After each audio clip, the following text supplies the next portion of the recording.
got there, the BLS truck sitting up on the stretcher. And I told my partner, I said, yeah, go ahead and use some accommodator. At least calm him down, right? Well, it really calmed him down. He hits the stretcher, and I'm like, so I grab this video laryngoscope. I go in, start trying to intubate. Of course, he's got a bloody, nasty airway. And probably 45 seconds into this intubation attempt, I literally threw that glide scope to the back of the ambulance.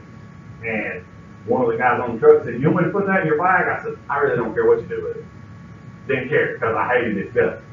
But that was only because I didn't know how to use it. That was the gist of it. I really didn't know how to use it. So please give these things a chance, guys, because now I can't imagine going back to depending on regular intubation, because it's almost cheap, honestly. It's literally almost cheap. You'll be much more confident when you look and see those cords and you watch that tube pass, because like Jamie said, it can all be recorded, you can take pictures of it, whatever, which is only good for you and your documentation. So, but we'll get into that, and we're going to show you some tricks that we've been taught. That the biggest difference that I tell people when you're using these video scopes is, in the past, we started with our laryngoscope, and then we used suction if we needed it. Let suction start out being your best friend. Immediately, have your suction ready. And what I tell people is, don't even start with your ET tube in your hand. Start with your video scope in one hand and your suction cap in the other. Then move on to your tube after you make sure that airway's clear. Because the thing is, you get blood on that camera, that's it. It's pretty much canceled Christmas right there, because it's not going to be worth the crap until you change blades or clean it with something. Because just wiping it off on your pant leg or on a sheet or whatever is not going to help. They just smear and they get worse. So that's just some things to think about as we go through this. So you all know me. If you got a question, stop me right there and ask me. Don't wait till the end, or don't wait till I take a break or whatever. Stop me right then and ask me. If you got a comment, as well, throw it in there, because that's what we want to hear. If you got a story, a question, something interesting, please throw it in there and may help somebody else learn. So y'all know what drug-assisted intubation is. Like I said, you saw this PowerPoint before, so I'm not going to read a bunch of slides to you, because I don't like that either. We know why we do RSI or DAI, but when we think about what type patients that we perform this procedure, we know that it was pretty much created for head injuries and trauma patients, right? That's pretty much why it came around. But now, what are we using on? Respiratory, COPD, overdose, right? Basically anybody that can't protect their airway, right? So that class of people that we're doing this to, that we're providing this care to, are these people really sick? Are they really, really sick usually? I hope so. I hope if you're electing to paralyze somebody and take away their respiratory drive that they're really sick. So that brings up the next issue that we're going to really hammer on as we go through this, is when we have patients that are that sick, regardless of what the problem is, they're shocked, right? Regardless, it may be respiratory, it may be trauma, whatever it is, they're shocked.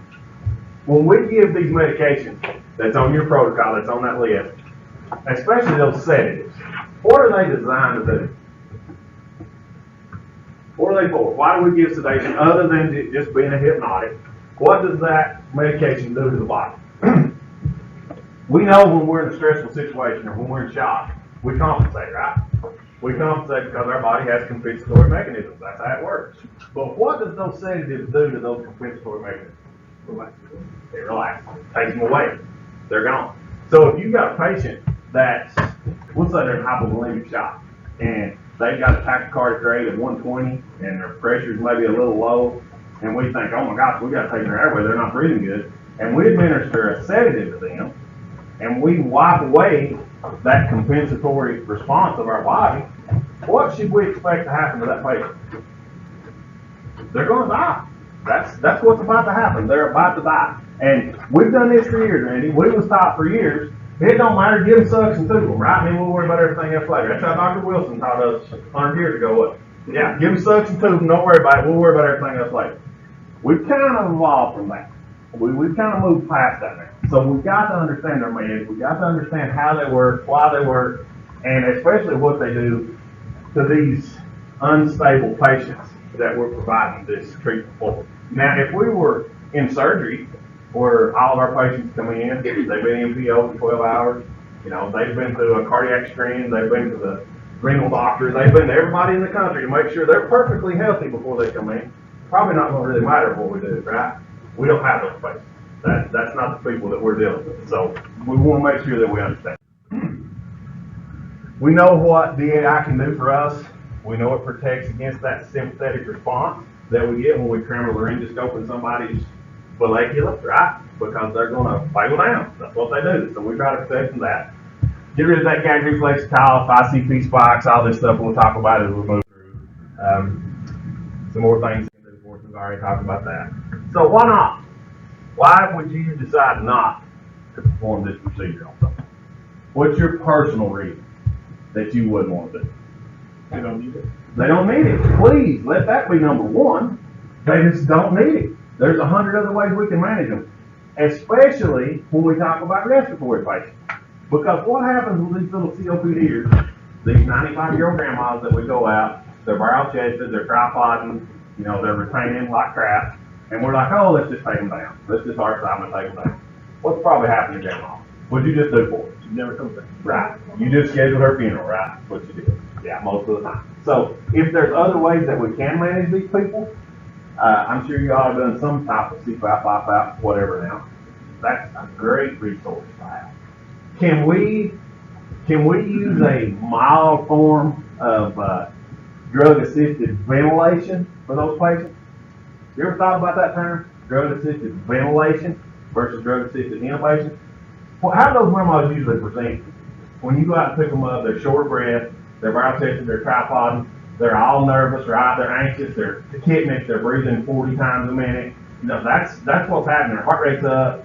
So what can we do to help? If you throw a CPAP mask on them, what are they going to do? Freak out. Freak out. I'm going to freak out if you throw one on me right now. A little bit of Ativan. A little bit of Ativan. Just add them just to maybe 4 or 5.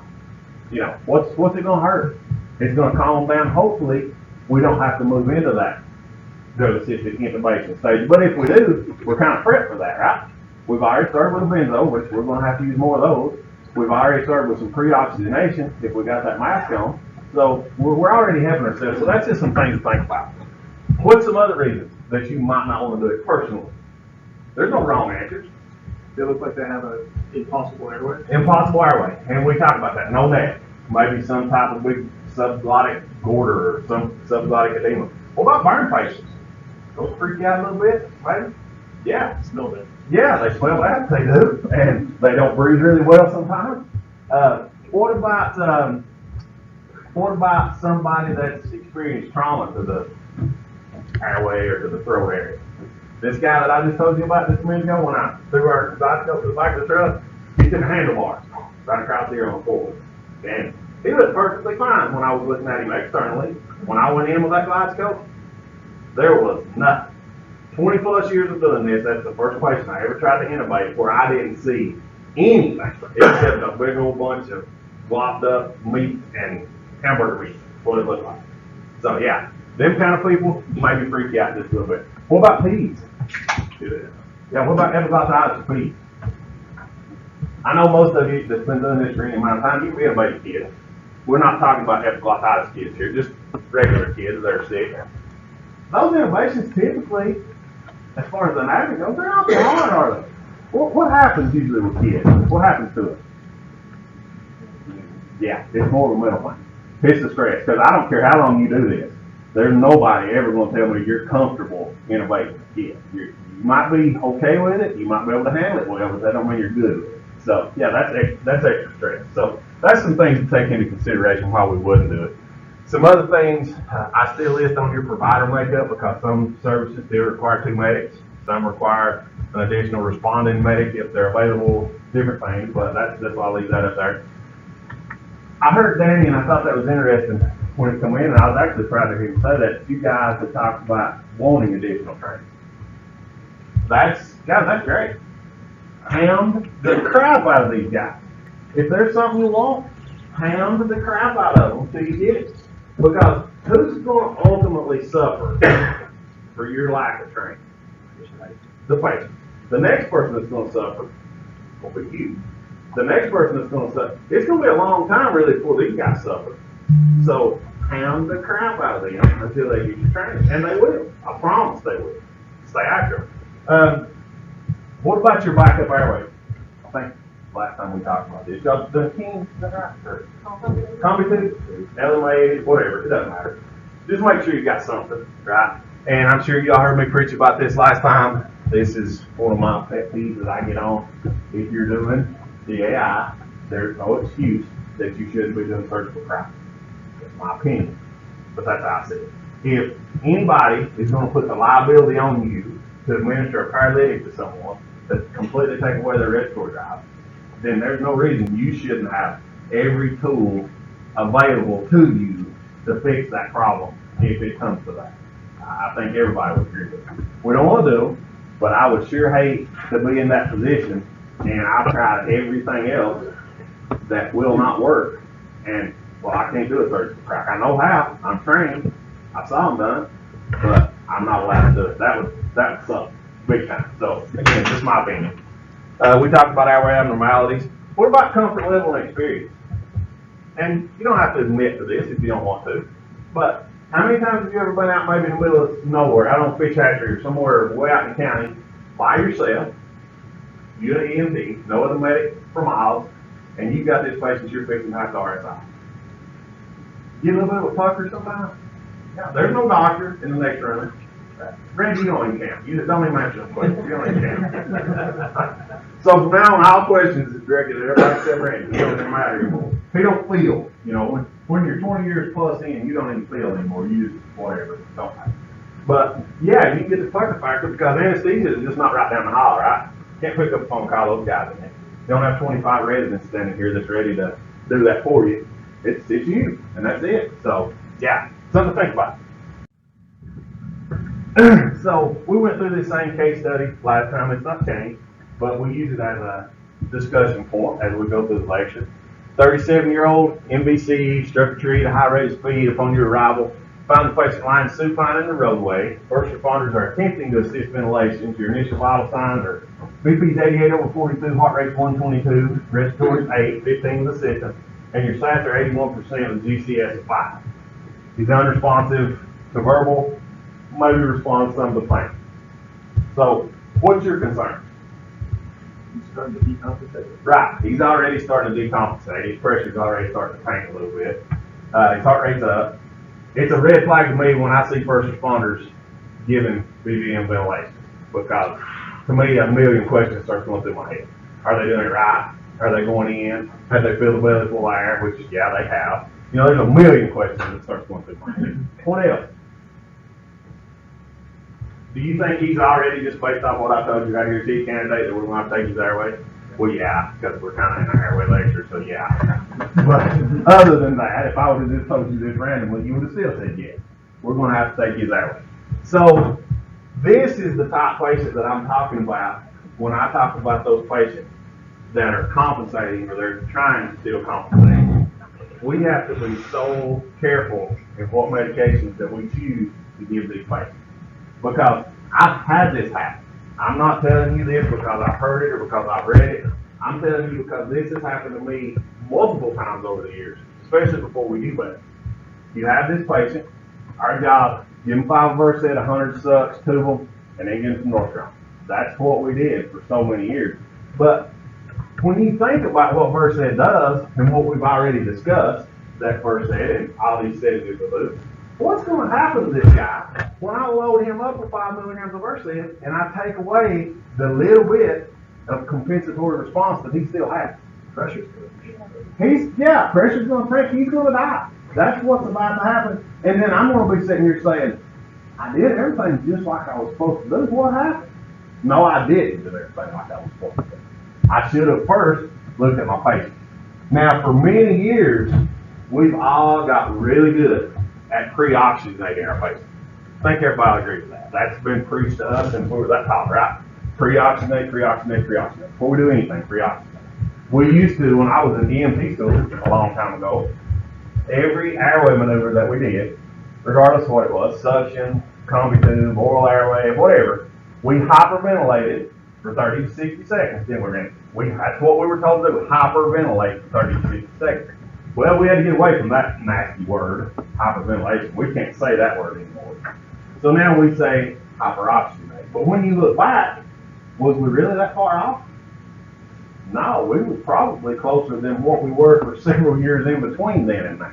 But we've got really good at pre-oxidation. But what about the other part of resuscitation? What about this heart rate and this blood pressure that's going on? Yeah, we're going to attack that sap. Well, we're going to do that because that's just nature. We know we're going to throw an on-rebreather on, or we're going to bag them, or whatever we got to do to try to get that satness as high as we can. But what about all that other stuff? Are we doing anything to fix that? That's the point we're going to try to drive home today. So that starts with our preparation. We know the things we need, our equipment, evaluating our patient. We've already discussed that for reasons that we would not do an intubation or we would want to do an intubation. Pre-oxygenation and resuscitation, which that's kind of the meat and potatoes of this whole thing. And then we'll talk about what medications we use for practice. So our equipment is not changed. That's never going to change. EMS, I don't think ever, unless they give us some new pretty toy to play with. But equipment's still going to be the same. Our evaluation, it's not changed. First and foremost, look at your patient. Guys, please look at your patient. Who is going to tell you more about your patient than anybody else? Even if they're unresponsive.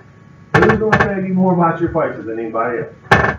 Your patient. They're going to tell you everything you need to know. If this patient that's in this MVC is telling you all these things with these vital signs, you guys are skilled enough already to know what's going on. He's crashing, right? We don't know, it may be probably hypovolemic, but we don't know, but he's shocky and he's going to crash. We're way smarter than folks that just will come in and load him up on a bunch of medication that's going to take what little bit of that is left away, okay? Now, what about, let's just bring this up for a second, think about it as we're going through. What about your patients that you get that already have a GCS-3? Okay, they're still breathing, maybe a little, they still got a pulse, but GCS-3, not responding to anything whatsoever. We've been taught for many years that we should sedate them and paralyze them and still intubate them, right? That's how we've been taught, but let's stop and think about that just a second.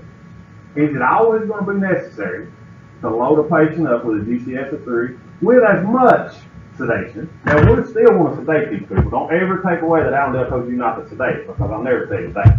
But is that patient going to need 5 of Versed just like this patient that's sitting up on the side of your stretcher? So why we do it? What's our point? Because that's what we've always done, right? That's what we've always done. Think about that. Ketamine, the new drug. Everybody loves ketamine. Ketamine's great, and I agree. In certain situations, ketamine is one. But we've been misled just a little bit also with ketamine. We've been taught and told that we can give ketamine to those patients that have low blood pressures and lower heart rates, and it won't affect that. That's wrong. High doses of ketamine can still cause bradycardia, and it can still cause hypotension, just like any other benzo can. Even though it's not a benzo itself, it can actually cause the same thing. Why? What's its purpose? What are you giving ketamine for? To relax, right? So what do you think it's going to do, that sympathetic response in high doses? It's going to relax. So how's that patient going to respond? Very likely, just like if you give them 5 of Versed. So what's your answer to that? What do you do? Cut it down a little. Yeah, cut it down a little. Or if their GCS is 3 and you can get a tube in them first, maybe, and this is scary because we were always taught this is wrong. What if we give our paralytic? They got a GCS 3, they're not responding to anything. What if we went ahead and gave our paralytic tube that patient, make sure everything was stable, and then we slowly start to sedate? What's that going to change? Nothing. But we got to think. We got to look at our patient, and we got to think about what we're doing. We talked about abnormalities. We all know about C-collars. We know we can remove those as long as somebody's holding C spine. Trauma we've discussed. And that patient condition. And who's going to tell you that patient's condition more than anybody else? The patient. Look at your patient. Look at your vitals. Think about what you're about to do and make a decision. So I'm not going to talk a lot about this, but I am going to hit on it. Because everybody sees the BQ mismatch and they freak out. They think, oh God, here we go down this long AMP lecture, before this crap. Nope. I'm going to sum this up for you real fast. All these patients that we've been talking about, everybody, these trauma patients, respiratory patients, sepsis patients, whatever they might be, OB patients, whoever, every single one of those patients that we're making a decision about to perform this procedure on, they're suffering of one of two things. They have a ventilation problem, or they have a perfusion problem. Tell me anything else that we would be doing this for. It's going to be one of those two things, right? So that's BQ mismatch pretty much summed up for you real quick. So why do we do this? And you all heard this, me preach this before. Why do we do pre-oxygenation? What's our point? What's our purpose? Would you rather be attempting an intubation on a patient that has a SAT of 81 like this guy, or would you rather be intubating a patient that has a SAT of 97 after you pre-oxygenate? 97. I'll take that 97 all day, because what's that doing for you? Your little buffer's on the plate. Yeah, buying you some time, right? And we're all about a little time if we can during the intubation attempt, or I am. I hope everybody else is. So how do we do that? How do we establish that reservoir that it says up there at the top? How do we do that? Hyperoxygenate. We hyperoxygenate. What's going on inside the body when we hyperoxygenate? What are we getting rid of? Nitrogen. Y'all remember this joke? I need to tell you today. He's a nurse. So, what's nitrogen's purpose inside the lungs? What does it do? Inflation. What's its job? 78% of it's floating around in there. What's it do? Just like our nurses on the helicopter, it takes up space. What it does, it sits there and takes up space. It does nothing. It's just a void filler. Just like them. Of course, we can't throw our bags in their lap, so that's probably good. Better than that. So, how do we get rid of that and we replace that? Because once we inhale, we've only got 21% in there. We're going to use 5% of that, of oxygen. But how do we build that up? By pre-oxygenation, right? So how do you pre-oxygenate? What's your go-to? What? Non-rebreather? Yeah, that's my first and foremost. Go on non-rebreather. What if their respiratory status is not the best? Let's say they're like this guy, they're breathing 5, 6, 7, 8 times a minute. How you going to do it? CPAP or positive pressure. Yeah, so however you can get some positive pressure in, whatever you're going to do. So what else can we add to that to get more oxygen in these patients? Hypocaine. Because we've always been taught that non-rebreather gives us 100% oxygen, right? That's what we've always been taught. And we were lied to.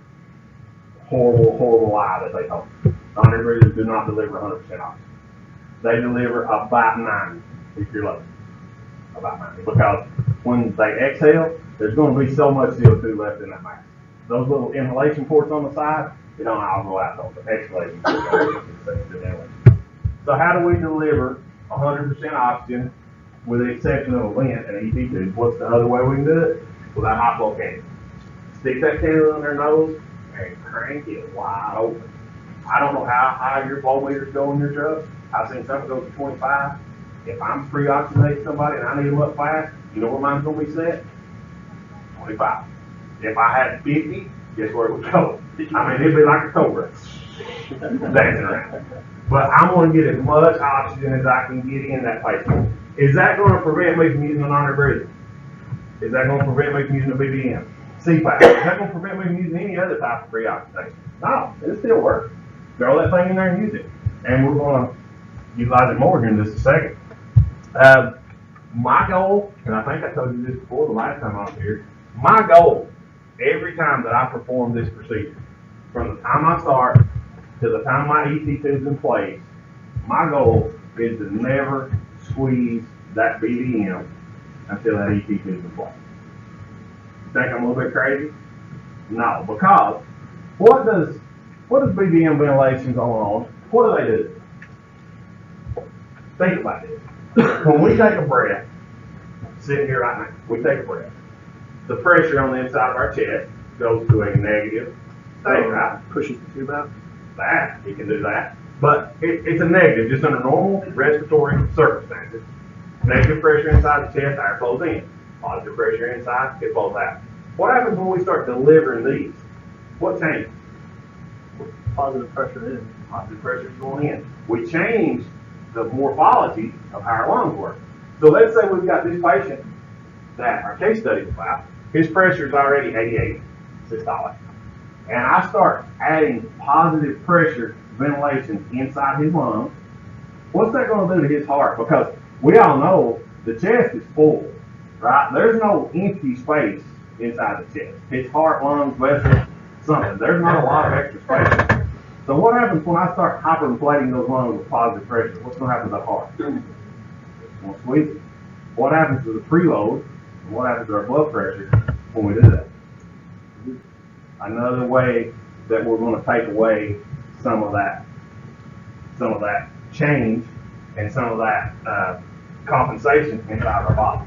So if you can do it without having to give those positive pressure ventilations initially, by all means do it. And you can. You can, maybe not always, but for the most part you can. So this is what the book says about pre-oxygenation.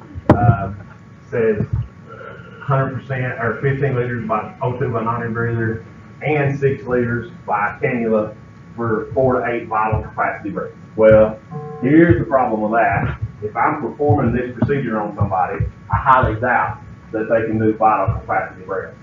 I'm going to seriously doubt that, because why would I be RSIing them if they can do vital capacity breaths on their own? Probably not going to happen. So realistically for us, it's going to be BVM ventilations with 100% oxygen for 30 to 60 seconds if they're not breathing on their own. So again, we've talked about this, and I'm not going to get too deep into it, but everything that we've talked about up to this point will bring us all into agreement that everybody that we do this to is sick, right? They're unstable, sick, shocky for some reason. They're in that state. So you probably remember this from the last lecture, but when you think about the blood circulating inside the body, blood's pumped out by the heart, it goes out, does its job, wherever that is, drops off its oxygen, its nutrients, cycles back around, comes back into the vena, into the body to be reoxygenated, right? Have you ever thought about what % of that oxygen is actually saturated? What would the SAT be? If you could check a SAT on that blood coming back to the heart, what do you think it would be? You can read it up here for a normal, healthy patient. That surprised me just a little bit the first time I ever read it. 65 to 70% saturation in that blood that returns to the heart. Or returns to the heart. So it's pretty easy to see why, if I think one of you guys check your SAT and it's 96%, and I throw you on a non-rebreather, in probably like 4 seconds, you're going to be at 100%, right? That makes sense. But is our patients that we're performing this procedure on, are they going to have that venous O2 return to 65 to 70%? No. For whatever reason it is, whether it's respiratory, whether it's trauma, whatever it might be, they're not going to be at 65 to 70%. So we're going to have to be much more aggressive to get them up to a place to where we consider them pre-oxygenated. If you look at this bottom bullet down here, if you can see it, patients take much longer to desaturate from 100% to 90 than they do from 90 to 70. How many people will agree with that? So you sit and watch this. You saw it happen. Yeah, you're 98 in a few minutes. You're 95, whatever. What happens when they get 90? It's over. I mean, it's over before you know it. So yeah, it happens fast. So we talked about how we pre-oxygenate and how we try to get those oxygen levels up and try to correct that 81% SAT that our patients have. But what about the other side of things? What was our other problem with this patient? What was your biggest worry besides his SAT? Second biggest worry. You remember what his blood pressure was? 88 over something. Yeah. Would that be probably your next biggest concern? It would be mine. Because now, especially, when we think about these medications that we're fixing to give, how do we expect that patient to overcome that? If we give them high doses of benzos, and even paralytics to an extent have an effect on that sympathetic response. Because what do they do to your muscles in your body? They relax everything, right? So what do you think that's going to do? If nothing else, what's it going to do to the capacity inside your lungs and your heart and all your big vessels? It's going to relax everything. What's that going to do to your blood pressure? Exactly. Exact opposite of what we did with those positive pressure ventilations, right? Exact opposite. So again, we've got to look at our patient and let our patient tell us what they need. So what would be your course of action here? Let's say you had this patient today, you got them on the truck, you got them pre-oxygenated, that went great. We'll say you got them at 92%. You're happy with that, but this pressure's still hovering around 88, 90, 85. What would your course of action be? We know we got to get a tube, right? Everybody's going to agree with that. We got to get a tube pretty soon. So what do you think? What do you think? IVs, absolutely. We're going to get IVs in. Not only are we going to get them in, what are we going to do with them? We're going to give them some blood, right? Or some fluid to start with. Absolutely. What if you had blood? What if you got the availability of blood? What would you do right now? I'm going to tell you what I do. He's going to get wide open blood runs because that fluid's great. Because if that's all we got, that's all we got. But if I can get blood in him, he's going to get blood. So let's flip it around just a little bit, and let's say this is a 65-year-old septic, a UTI for week. You know the smell. You walk in, they're septic, six crap, check pressure, same thing, 95. Heart rate's up to the roof, but they're not breathing real well. They got to that point, you know that point. Everybody in this room knows that point when they're fixing to just check out on them. We're going to have to take an airway. So what about them? What we're going to do? You get some fluid, right? You can try fluid, but if they want to respond quickly to fluid, if they're that septic and they started to have multi-system organ failure and they started to shut down, are they going to respond quick? Or are they going to respond really fast too? Some type of pressure. He said push dose, maybe, but some type of pressure is what they're going to need. So when would you do that? Do you go ahead and throw that Versed in them, tube them, or would you start your resuscitation first? Again, that's where we got to think. That's where we got to stop, look at our patient, and we got to think. I'm not telling you to delay that airway if they got to have it, but if you can resuscitate them. When you think back over your career, however long you've been doing this, and all the RSIs or DAIs that you've been involved in, how many people can you say, absolutely, that when you got on scene and you walked up to that patient, that they were still breathing, I ain't talking about the ones that were not breathing, but they're still breathing, that they have to have a tube right this second or they're dead? Think about those, put those in a category, and then think about the ones that you walked up to and you looked at and you thought, well, they're probably going to have to be intubated here in a second, but we need to probably do this first. I mean, which one of them categories are bigger? Yeah. Then you've got the other category over here that I've never understood is the elective intubation category. I've never got that. Never understood why we electively paralyze anybody in them. I've had a few Doesn't that happen at the surgery? Yeah, that's it. Exactly. That's where they do it. Or maybe somebody over here don't like. They fall into that. I don't know. Yeah. Which one of those two categories are the biggest? Probably those that you've got. Yeah, they're going to need it, and they're going to need it in the next few minutes. But do we have a few minutes that maybe we can compare them for what's about to happen? And I think if you truly thought back, that second category would be a lot bigger. So we talked about each one of these. You guys got push dose pressure now, right? You didn't do it yet? Okay. So how many is familiar with push dose pressures? I know we talked about last time a little bit. So basically what push dose pressures are is you take a select type of pressure, whatever it may be, epi, nor-epi, levo, there's several out there that people use now, and you over dilute them, actually. Like epi, for instance, we take 1 to 10,000 epi, and we make 1 to 100,000 epi out of it in a syringe, 10 milliliter syringe, and basically you just bump your patient with it. Okay, a milliliter, just trying to spike that pressure up enough so you can get this procedure done. Now, by no means does that mean that's going to be a fix to your blood pressure. So please don't confuse that. Some people do. Some people think, okay, we can push 2 milliliters of this and their blood pressure is going to come up and everything's going to be fine. No, that's not what it's for.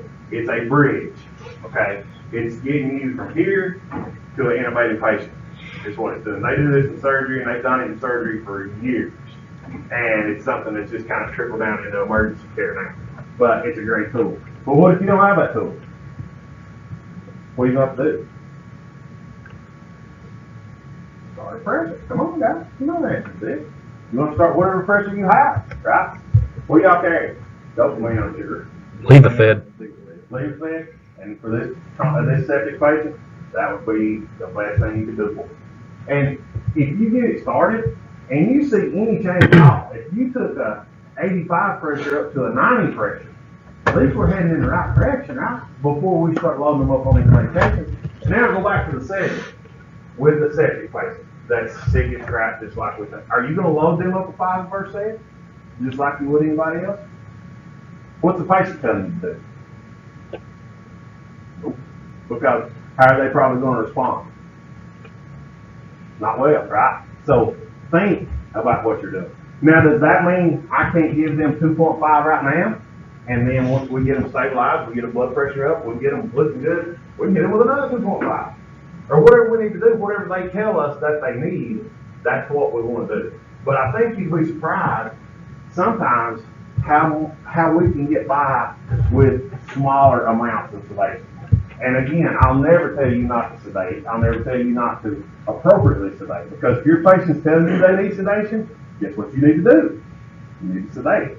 But if you've got a patient with a GCS of 3, and maybe they not have paralytics, maybe you give rock 30 minutes ago, and your patient's laying there on the stretcher, and they barely start to tear up a little bit, do they need 5 more Versed and 100 more rock right now? No, guys, we don't have to do that. We don't have to do that. I think you'd be very surprised how you can titrate your medication for your patient and you'll have a much better outcome for you. So, it'll take about 5 minutes. Everybody get woke up. Go to the bathroom. Yeah. Good deal. Anybody got any questions about anything we covered in the first portion? So, up to this point, and I don't care how you've done things in the past, you may have done it right the same way I have, and I'm not telling you that this is the exact way to do everything, but has this at least maybe got you thinking about some patients that you've had in the past, and maybe how they responded to some of your treatments, or maybe some stories that you've heard about some horrible, Charlie said, Charlie's had a lot of bad experiences with patients. They don't like their feet because they're usually stuck up from the side. They don't like feet problems. And that's the goal. That's where I want to go with this today, is I want to remind you all that you're providers, guys. We don't have to do every single thing just as it's written in black and white, you know. Obviously, medical directors have to give us reasons to do things. But if you're in a situation that you know what you're about to do is detrimental to that patient, there's no medical director in the world that's going to expect you to do it. They're going to expect you to think your way through it. That's why we're here. That's why we do this job. So we talked about preparation, and now we'll talk a little bit about pre-treatment. So what drugs come to mind when you think about pre-treatment? What medications? You're getting ready to perform a drug-assisted intubation. What medications come to your mind when you think about pre-treating your patient? Versed?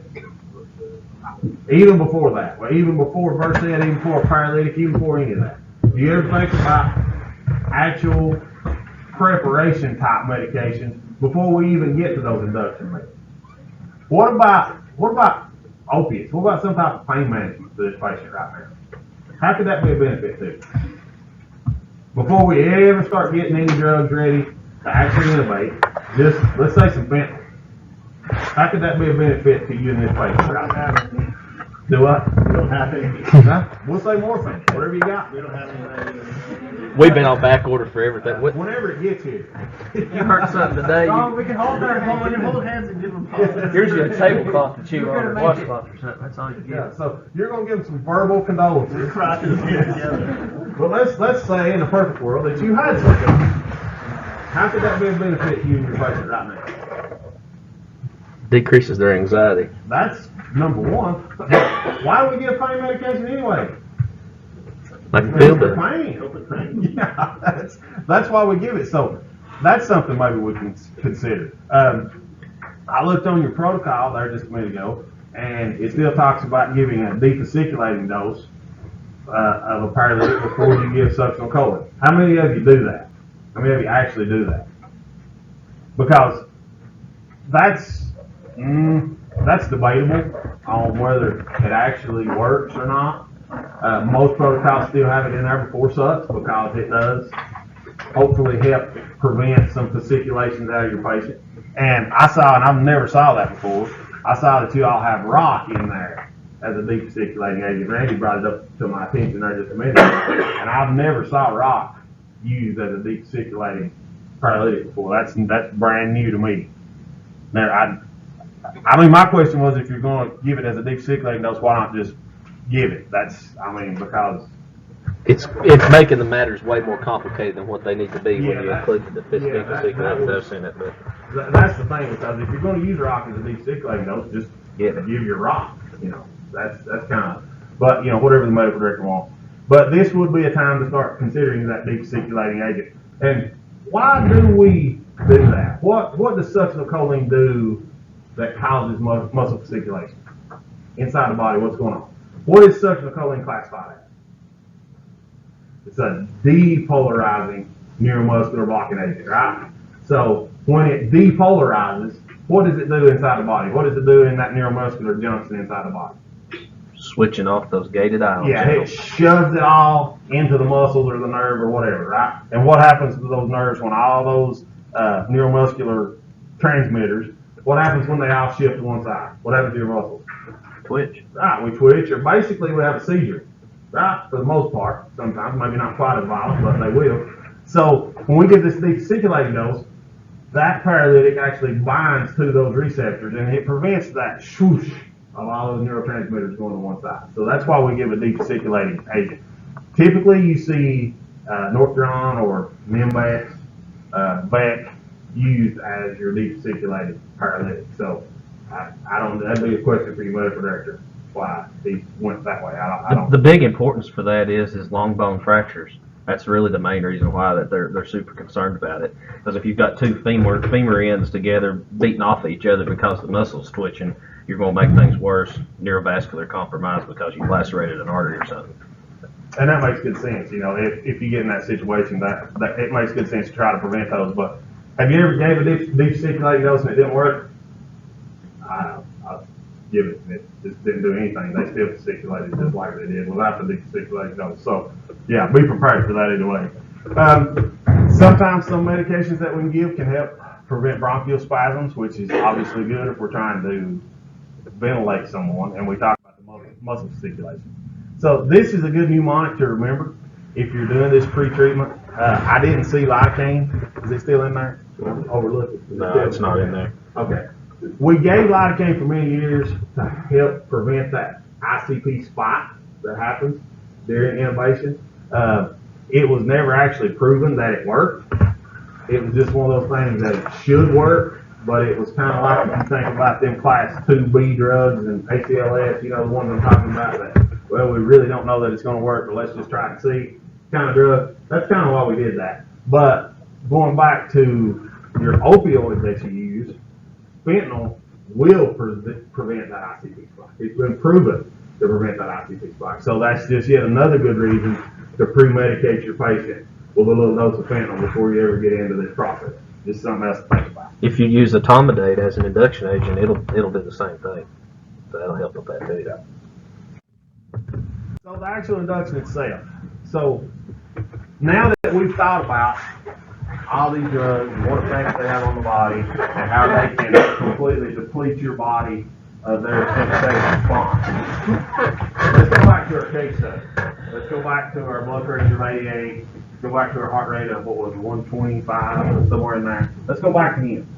And now we're going to have to choose a setting. We've done everything right up to this point. We've pre-oxygenated. We've got him sat up as high as we possibly can. We've resuscitated him. We started some fluids, and hopefully we've got that pressure bounced back just a little bit. And heart rate's probably not changed a whole lot, but start thinking about your sedative. What do you think about now? Now that we've talked up to this point today, what do you think about a sedative versus what you would have done a month ago? Has it changed a little? I'm not saying you wouldn't give it, but I'm just saying maybe would you put a little more thought into your dosage, the amount that you give, maybe what type of sedative you choose. That's the things that we want to work for today. So put thought into your sedative. And we'll talk about each one of these. People just mentioned etomidate. So what's the good thing about etomidate? Let's start with the good. What's the good thing about it? It's quick acting. That's why we like it so well. It acts very quick. For the most part, it's stable, right? You don't have a lot of cardiogenic effects, respiratory effects. You might have respiratory effects, but not a lot of cardiogenic effects from etomidate. For the most part, it's stable. So what else? What's some negative things about etomidate? It's short lasting, which is the beauty of the drug itself, right? That's kind of why etomidate even here. Because what do we use etomidate for in the emergency department or clinics or some of these places? What do they do? Conscious sedation. Conscious sedation. You come in with the shoulder out of place, hip out of place, they're probably going to hit you with 30 etomidate, pop it back in place, and within 15 minutes, you're probably ready to go out the door.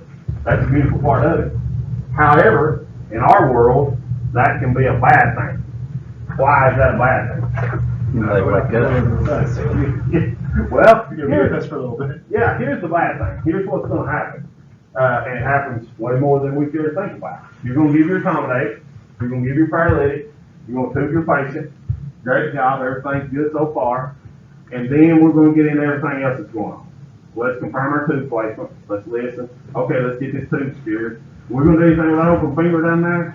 Well, let's address that. Well, they need some fluid. Their blood pressure's not great, so let's crank the fluid up. And about 15 or 20 minutes it went by. They're awake. They know everything that's going on. It only gets you about 3 minutes for every 10 milligrams. And that's a good way to think about it. That's a really good way to think about it. The way I always think about using etomidate is as soon as I see that tube go through the cords, I need to be thinking about what other sedative I'm fixing to give. They're fixing to know everything that's happening. So another kind of downside to etomidate is what type of patients is etomidate absolutely contraindicated in. That we've talked about this morning already. Sepsis patients. Because of what? What does it decrease?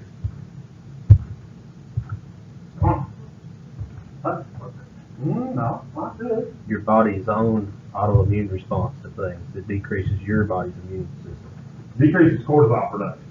So sepsis patients is going to be absolutely contraindicated in sepsis patients because what does sepsis patients need more than anything? Probably some anti-inflammatories, right, floating around inside the body. So if we're cutting out all their natural born steroids, then we've got a problem. So we don't want to use etomidate in sepsis patients. Otherwise, etomidate's a good drug. It is. It's stable. You don't have a lot of those cardio effects that you might from some of these other drugs, but just please remember that it's very short acting because that's the nature of the beast. That's why it was created, so it will be short acting. What about Versed? I say for years that's everybody's go-to. Still mine a lot of the time, most of the time probably, but still mine go-to. What's the good about Versed? It's predictable. It's very predictable. I like predictable drugs. Anybody else in the boat with me? I love drugs that, like fentanyl. I think fentanyl is one of the most predictable drugs in the world. Ketamine, not so much. Demerol, you guys remember the day we carried Demerol on the truck? Oh, that's how you never knew what was about to happen. Demerol. It could go from 0 to 60 in about 100 miles an hour. You got there. So, yeah, Demerol was a little scary. What about morphine? Morphine's all right, but where we see morphine effect probably more negatively than anything else. Blood pressure, right? Heart rate. It has a pretty strong effect on that. And again, some of that's by design, because that's the reason we give it to STEMI patients for so many years, because it decreased that myocardial tube length. Well, how did it do that? It slowed the heart rate and it relaxed the vessels. Well, in this situation, do we want the heart rate slow and the vessels relaxed? No, that's kind of the last thing that we want. So that's some of the drugs to think about. And ketamine. It's a ketamine. I love ketamine as a sedative. Okay, I love it. I think it does a good job. Especially if you mix a little something else with it, it works absolutely great. I'm not a fan of ketamine for pain control. No. Because, yeah, it's probably the most unpredictable medication I've ever been around. And I've saw some wild stuff with ketamine. So, if we're giving ketamine for pain control, it's been a bad day because we've maxed on fentanyl, we've maxed on everything else we got before we start getting ketamine. If you just think about how ketamine works, it's a dissociative anesthetic. So the patient, they're already anxious, something's hurt, something's broke. Let's give them just enough that we make their pain go away. So that's about 50, okay? So we give about 50 of ketamine. Well, that dissociative part kicks in, and now they think you're a goblin, and they're going to fight the goblins with their broken, bloody nub. I'm telling you, it is a bad plan, and we've had people here, I'm sure you guys remember in the past, that might have given ketamine for pain, kind of off the record, off label thing, and it did not work out good for them. The patient ended up getting fully RSI because of a broke leg, or giving it for abdominal pain. I've seen some people try that before. And if you call me, or they'll give you orders for it, they'll tell you, yeah, sure, go for it, give it. It ain't them that's going to have to deal with it. The rest of the ride to the hospital will not be pleasant. So ketamine for pain, in my opinion, we don't have a protocol for it. In my opinion, is out. If you call, they'll give it to you. But I'm telling you, be prepared to face the consequences of what's going to happen with it, because they're going to whoop you. If you get in that situation, that for whatever reason you had to, maybe they was allergic to everything else you had, and that's the only, whatever. But if you get in that situation, give something else with it. Okay? Give them a little Ativan, give them a little Versed, give them a little something. But I promise it'll make your life a lot better. If you just think about it, our dose for excited delirium or sedation is 2 to 4 mg per kg on this stuff. So we're giving somebody like 400 milligrams. That's a lot, but we're completely turning them off. I mean, for the meth head that's climbing the telephone pole up here, that you run up and stab him in the blue jeans with it and give it to him, because that's really what our protocol says to do. If we do that, we wait 3 to 5 minutes and he's out, he's done. And we're going to carry him to the truck and off to the hospital, and he might reach up and do one of these every now and again as he's picking little things out of the sky. He's still breathing okay for the most part. His sats are good, and his blood pressure's fine, and that produced the results that we wanted. But if you give just a little bit to ease their pain, he's doing this, and you're a goblin, and he's trying to kill you. So I wouldn't, this wasn't my lecture to even talk about anything, but ketamine's got a special place for me, and it's not good. I don't like it. But anyway, sorry. No, you're fine, please. That's all very valid. So just please take away from that. If you ever get in that situation, you may be on an air facility and they're telling you to give ketamine on the way. Whatever that situation is, you follow that up with, okay, that's fine. But they're also going to be getting whatever else that you're going to give them with the ketamine on the way down the road. And it'll make your life a lot better. So, but now as far as ketamine for sedation, it works great.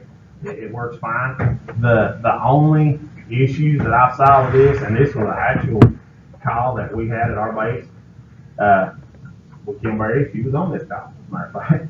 They were transporting a pediatric patient, asthmatic. Was she asthmatic? Is that what reason she was intubated? Something, whatever. I know what you're talking about. No,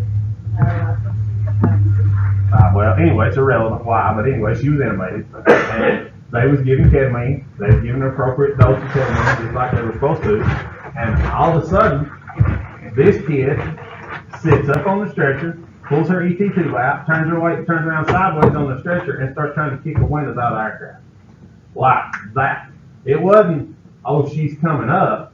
No, she came up, and Marty ended up with the kid in a bear hug, just holding her until they could get landed and get her back under control to transport her on to the hospital.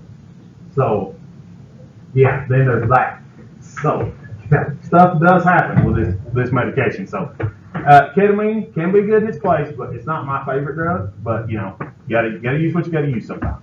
I put Valium and Ativan up here just because I have saw situations where, again, especially with ketamine, that you might have to add a little benzo to them, whether it be Valium, Ativan, whatever it might be. And we also talked about that medication-assisted ventilation that you might do with this little bit of Ativan. It can work wonders. So that's the reason I put it up here. So what would your sedative of choice be for this patient? And give me a dosage. Our case study that we started. What do you think? No wrong answers. I just want opinions. Somebody give me something. I'm not going to embarrass you, I promise. Versed, how much? We'll say he's 100 kilos. We'll make it easy. 5. 5 Versets. Everybody agree with that? Is there any other considerations that you could use for him? Well, you could have done accommodate first, got his blood pressure up, and then give him the first step. Okay. Anything else? Could we have lowered the dose of Versed? Could we give him 2.5? Let me ask you this. Let's say, worst case scenario, we gave him 2.5 and we waited 60 seconds and we didn't get any response. What if we still got in the syringe? What if we pushed the whole 5 and we see his blood pressure tank and his heart rate tank? What have we got in the syringe? 5. Nothing. We just pushed it all in. Oh, you're 10, okay. You get my point. Once we push it, there's no bringing it back, right? That's my point. So there's a lot of things to consider. I'm not saying he's wrong. I'm not saying the accommodate's wrong. Whatever. I'm just telling you, think your way through the process and look at your patient. Let your patient tell you what they need. So we already talked about accommodate. We talked about what it does. It does have that rapid onset and that hemodynamic stability. Don't really have those ICP spikes, and again, absolute contraindication sepsis. We've pretty much hammered Versed in the ground. The bullet up here says less cardiorespiratory depression than some other benzos, and I'll agree with that because I don't think it's quite as potent to some of these patients as per se Valium. Because I'm sure you've all saw that patient ends up getting 10 milligrams of Valium for seizures, and the next thing you know, they're breathing no times a minute, right? That's the kind of stuff happens. So, ketamine, we've beat that in the ground. 1 plus the ketamine that we didn't really discuss is it is a pretty potent bronchodilator. So, it does have that in its corner.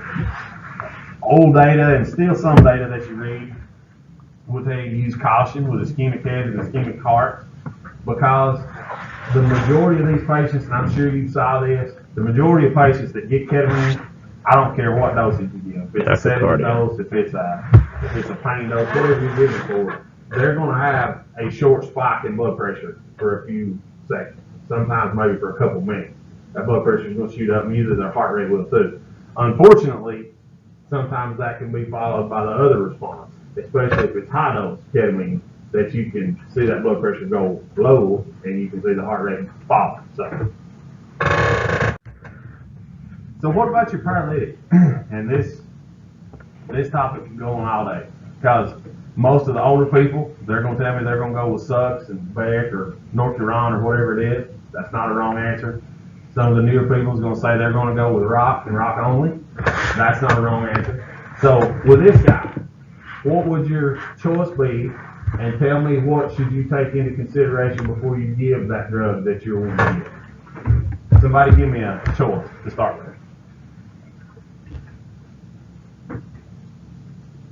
I'll give Randy's choice. Randy's going to give Sucks. You going to give a decirculating dose? I mean, no, you're going to give him Inservice, right? Or Norcuron. Yeah, he's just going to give Norcuron. By itself, okay? Norcuron by itself. So somebody tell me, is that a bad idea or a good idea? Depends on how difficult he's going to be to intubate. Okay, that's Chris's answer. Depends on how difficult he's going to be to intubate. So let's back up just a second, keeping that in mind. Back it up to Sucks. Why do we give succinylcholine as our initial paralytic? Why do some people give it as an initial paralytic? What's the Short acting. short acting? Where's opposite? Fast acting and short acting. That's the whole reason we give Sucks. So we go back to our case study, right? This guy. And let's say we go with Sucks. Just start with Sucks. And we push our Sucks, we push our sedative, we get in, he's a disaster trying to intubate. Absolute, total disaster. Can't see anything, blood in the airway, suction's malfunctioning, everything that could have went wrong, and we can't get him to it. So now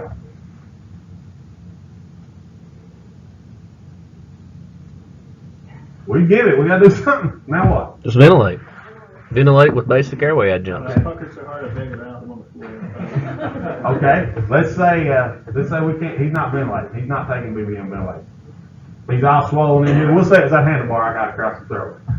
He's not breathing at all. Not breathing well at all. Okay, so why even start with sucks. If that's the point. My point is, we're picking our heel and die on it, right? And that's exactly what Randy's doing. He's saying, hey, if I'm gonna have to paralyze this dude, I'm gonna get an airway. One way or another, I may have to cut him, but I'm gonna get an airway one way or another. So, what about the sucks patient? We gave sucks to him. Pickle said, ventilate with basic airway adjunct. Okay.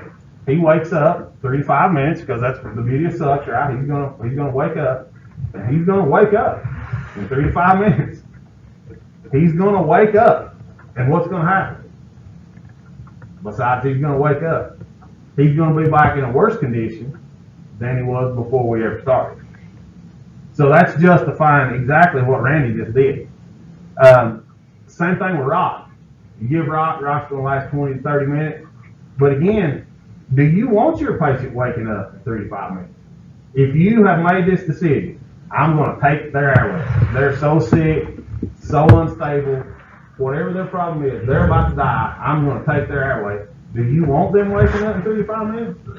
That's the absolute last thing that I want my patient doing in 35 minutes, is waking up. Because we took a patient that was already hypoxic, right, and shock. That's why we're here. That's why we're at this point. They were already hypoxic.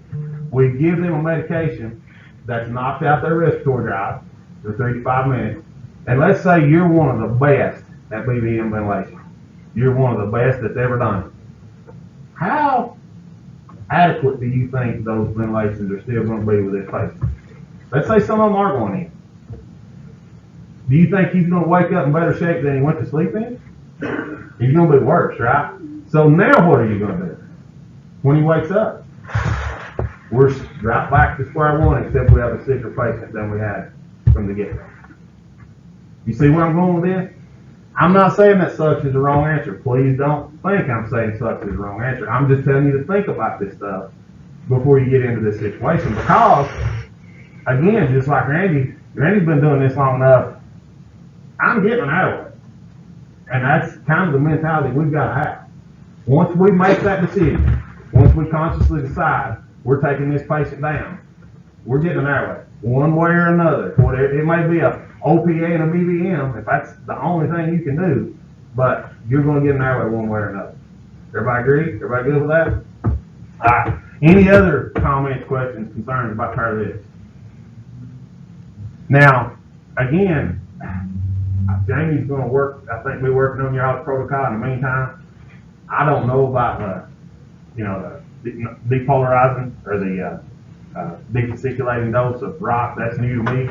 But those other medications, just like Randy talking about giving Northuron, probably the only downside I can see, just like me and him discussed, if that's even a downside to giving Northuron, is it's a little slower to act. That's probably the worst case scenario. And is that always a bad thing? No. Because what do we tend to do in RSI situations? And I know you all saw this 100 times. People get on the truck, they get their drugs ready, the medic's already up here with his laryngoscope in hand and tube over here, fired up, ready to go, and the very second, if the whole drug gets in, we don't even know if it gets to the bottom or not, but as soon as that burst said and sucks is pushed, what happens? Get excited and they go in and start trying to dig, right? And what normally happens with the patient? They gag, the medic has to pull out. Oh, we got to back them back up. We got to back them back up. If you have a patient that's got increased intracranial pressure that you're doing this for, what did you just do to that intracranial pressure? You just shot it to the roof. Only because we didn't give our medication time to do what it's supposed to do. So let your medication work, guys. Be calm. You've pre-oxygenated to this point. You've done a good job. You got their sats up. We all know about using the high flow cannula for passive oxygenation, right? While we're doing intubation. Everybody familiar with passive oxygenation? Leave that high flow cannula in. Don't take it out. When you get ready to intubate, leave that sucker in. And that's just going to buy you more time. But calm down. Let your medications work. Then go in, perform your intubation, secure your tube, and move on. Sucks. Again, we've pretty much beat it in the ground. It is fast acting, which is a good thing. Some other downfalls that you will see with succinylcholine is the bradycardia hypotension thing. Next time you see Mike Jones, if you want to know a lot about sucks reacting in a bad way, talk to Mike. We worked in Hopkins County together for years. He had 2 patients. I think it was within a week, maybe 2 weeks. They were respiratory patients. That was back in the day when we just give sucks, got a tube, and we'll worry about everything else later. He gave sucks to both of these respiratory patients. Guess what happened? Within 60 seconds, they were both in a situ, and they never came back. That's your dialysis patients. People who have trouble maintaining electrolytes, who run around with a high potassium to begin with. All that potassium just floating around out there, and you gave them something that opened the door to let it all in the cell. And now their heart's like, well, we're turning that off. Yeah. Because potassium is one of the drugs they give for lethal injection. So a high amount of potassium floating around in the body opens up, goes into the cell because you open the door with the sucks and how they code. Me and Gary Collins did that one day. I didn't know what happened, but he did. He knew more about it than I did at the time. He said, well, that happens about once every 50 patients. And I was like, oh.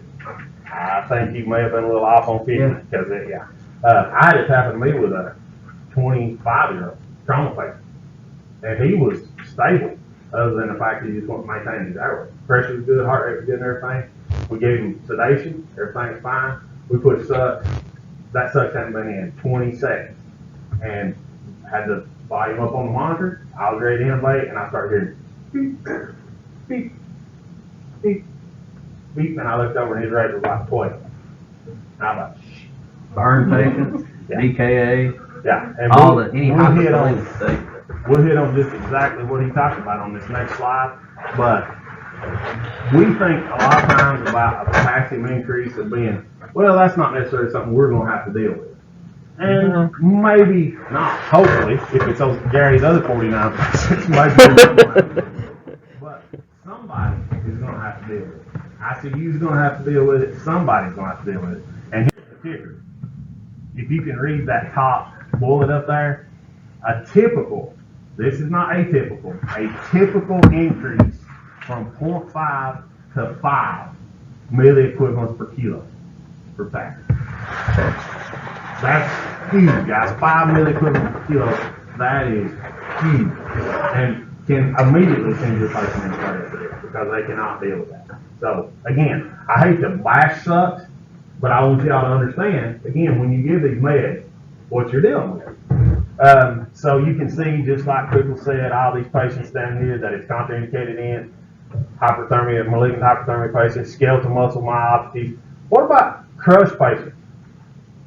You know, what about somebody maybe that was in Hamblen, in ICU, maybe they had compartment syndrome to their leg, you know, maybe they let them lay there 12, 24 hours before they cause you guys to transport them down the road, and suddenly you have to RSI this patient for whatever reason on your way to hospital. This ain't that far-fetched. We took one to Knox the other night. We didn't, but my shift did. They had a lady, they put a cast on, and she developed compartment syndrome from the cast. And instead of taking it off, they left it. And they waited about 6 hours waiting on an ambulance. And all that time, she's laying there with no pulse in her foot. If she'd have had to be intubated on the way, this would make a difference. Yeah, absolutely. Burn patients, especially burn patients that are greater than 24 hours old, renal failure, just like he said, any of these things, potassium effects. And even if it's not a situation that you see the problem, somebody else is going to see the problem later on. So, think about that. VAC, NIMBAX, Northuron, you guys are familiar with all that. We've already talked about the 1/10 deep circulating dose on set. That says 3 to 5 minutes. Me and Randy just had that discussion. I think that's probably a little bit far-fetched. I'd say it's more closer to 1 to 2, but whatever. But either way, again, that's not always a bad thing. Because maybe that lets us calm ourselves down and get ready for the intubation before we actually do it. Rock, my favorite paralytic, again, because I'm like him, I'm old school, and once I make this decision, I'm getting an airway. Somehow, some way, some shape, some form, I'm getting an airway. So I start with rock, I finish with rock. That's my go-to. It's very stable. I don't see a lot of any type, really, of cardiopulmonary. Well, obviously you see pulmonary effect. You don't see any cardiogenic effect. Longer desat time than you do with sucks. Part of that reason is because you don't have muscle fasciculation when you give rock. You don't have that to worry about. Really no effect on the potassium. and really no absolute contraindications for use. How many times do you ever see that on any drug, ever? I mean, you look at aspirin, you look at Tylenol, you look at anything, there's always some contraindications, but there's really none for rock. I'd say unless you don't have an ET tube handy, that would probably be one. But yeah. So placement of the tube, we'll get through this real quick. We've already talked about passive oxidation. We've already hit on it. We've already talked about that nitrogen washout that we use. And how does that passive oxidation work? Do you remember? What process causes passive oxidation to work? Do you remember? Some of you guys have had biology, chemistry, some of that stuff. Heat, essentially. Diffusion, right? Diffusion, because anytime we have an area of high concentration and we have an area of low concentration, how does that substance move? Always high to low, right? It always goes to the low side. So if I'm delivering 100% oxygen in the back of my pharynx and I've got 60% in my trachea, which way is that oxygen going to move? Down. And then I've got 100% in the trachea, I've got 60% in the lungs. Which way is it going to move? Into the lungs. Then I've got 100% in the lungs, I've got 60% in my bloodstream. Which way is it going to move? Into the bloodstream. But what did our patient never do? Never took a breath. And we're still oxidated. So please use that passive oxidation. ET tube placement, types of laryngoscopes, we're going to talk about those video scopes in a little bit. We're going to show you some cool stuff. That part's not going to take long. What I will recommend to you guys is once we're out of here and gone today, if you got a few extra minutes or next time you're on shift, play with this stuff. Get handy with it because you'll be glad you did. I promise. I wouldn't believe you telling you that because obviously I'm not trying to tell you anything. I'm just telling you from my experience, you'll be glad that you got comfortable with these things. You'll love them. Don't let the first time that you use this thing be the time that you actually need it. No. Because it is finicky. I mean, I've messed with them for a while now and it's still weird. It's a weird, it's just you're used to using your hand and looking directly at what you want to do, and this is indirectly looking at a screen and trying to, I'm telling you, it's complicated. It's a mind thing. So. But once you get it, it's just like Intubation. It's just natural. It'll just come to you, I promise. And some of this stuff we'll show you is going to help. Tube assessment and confirmation, you guys know all about that. Confirmation devices, I hope everybody at this point is using waveform capnography. If you've got an intubated patient, I don't even think we need to have a discussion about how important that is. Again, we'll talk about these here in just a second. One thing down at the bottom that may help sell you a little bit more on these video scopes. If you can't read that, it says 25% of patients displayed a poor glottic view, but with the use of the video laryngoscope, it improves that view in 80% of those patients. So, you know, when it's talking about a view, it's talking about the mouth patty score where you've got a 1, 2, 3, 4. So it's increasing that 80% of the time, it's increasing that one entire grade when you use the video scope. So, yeah. I'm not going to talk about ET tubes, not going to hit on that. Y'all know about confirmation. Again, I'm not going to hit on that. So, failed airways, y'all have already heard my kick. If you're doing RSI, you should be doing surgical airways. You just should. Because really, what is a needle crack, guys?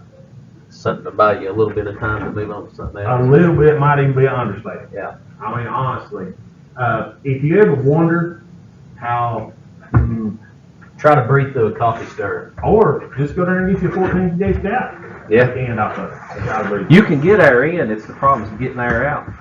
And that air goes in slow. You can imagine blowing it into a 14 gauge cap. It goes in slow. So, yeah, that's, to me, that's something that's going to buy you 2 minutes while you get your surgical stuff ready. That's kind of the way I feel about needle practice. So, I can't believe that was ever a thing. Because it just don't work. It just don't work. It absolutely don't work. So, anyway. That right up there with Dr. House stabbing you in the throat with a big ink pen and trying to breathe that. Yeah, it does. Well, big ink pen's probably better. It's a little bit bigger, Yeah. So post-intubation care, I'm not going to spend time on this. You got to know how to take care of your intubation patients. You all are being, I'm sure most of you are being certified. So, summary to sum it up, please, guys, know your medication. And above everything else, listen to that one person that's going to tell you more about your patient than anybody else does. Your patient. They will lead you towards what drugs you need to give. They will tell you what drugs you don't need to give. They will tell you so much by being completely unresponsive that you'll be amazed if you'll just pay attention. And remember, we can always give a little more, but we can't ever take it back. We absolutely can't take it back. So when you've got those patients that are right there on the fence, or they're under the fence already, please be cautious when you load them up on those windows, because remember, it's going to wipe out that whole sympathetic response. And if your patient's barely compensating anyway, you're not leaving them much to go. Course preparation is the key to everything. Understand your meds, stay up to date with new trends,